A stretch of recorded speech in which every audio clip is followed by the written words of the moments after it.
16 years old. Yes, ma'am. And you have some resume already. You 12 Years a Slave, A Wrinkle in Time, When They See Us. Yes.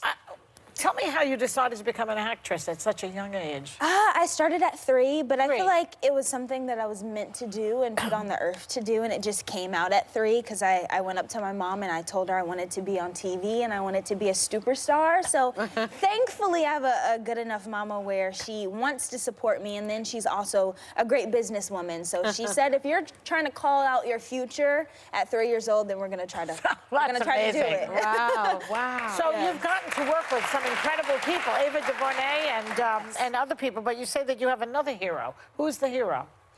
Oh, I mean, I have so many heroes, but I would have to say my mom is my hero because she has made so many sacrifices. But you met another hero of yours. Do you know who that was? I did meet a hero of mine. I met Miss Beyonce. Oh, you did! I mean, no big deal, casual. It was actually around this time last year. We were at the NAACP Awards, and I was trying to go say hi, but I was scared, so I actually got my friend Niles Fitch, who was on This Is Us, to go with me, and I went up, and I hate interrupting people's conversations, so I just waited patiently, and she kind of glanced at me, and she interrupted her conversation, and she was like, "Oh, my girl, we love you." Oh, and that's nice. She sent you one of those giant boxes full of sports. You got a box? You got a box? She did send me a box with her clothing line, some of the pieces in it, and I was so grateful because I was scrolling on Instagram every day. I was like, oh, I hope she sends me a box. I know. These boxes show up like about this big, full of sportswear. Have you guys seen this? It's amazing. Yeah, I was filled with genius. jealousy and resentment.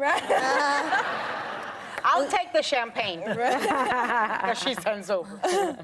Well, you're also starring on Euphoria, a huge hit, incredible show. It's extremely popular, but it's about kids struggling with issues in high school, and it's very heavy. Why do you think it's resonated so much, especially with people around your age? I feel like I'm so blessed to be a part of a show that is, one, entertainment, and visually it's beautiful in my opinion. But like you said, it is resonating with young people, and I think Sam does an amazing job, our creator, director, and writer. He tries to bridge the disconnect between adults and young people, because young people aren't always happy-go-lucky. We're not always having fun, and I feel like it's a beautiful way to depict what we're going through, and I feel like that's why so many kids love it, because if it doesn't relate to them, it relates to somebody they know, and I feel like I always try to be intentional with my projects that I try to be a part of, and I feel like that Euphoria is really intentional. You're very mature for 16 years old, my goodness. So let's go back to that horror film we just saw a clip of, The Invisible Man with Elizabeth Moss and you. Yes. Tell us what that's about.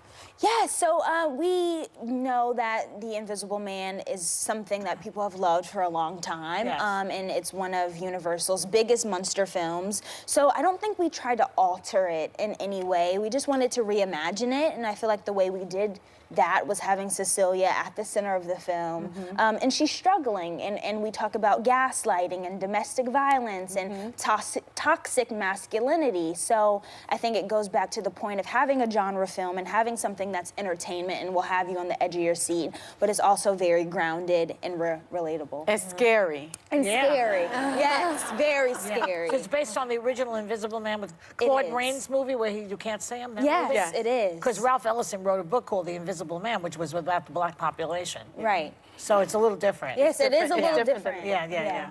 Well, I'm a huge horror fan, and this one you actually get in a physical fight with the Invisible Man. I do. How do you fight an invisible man physically? You don't. You do.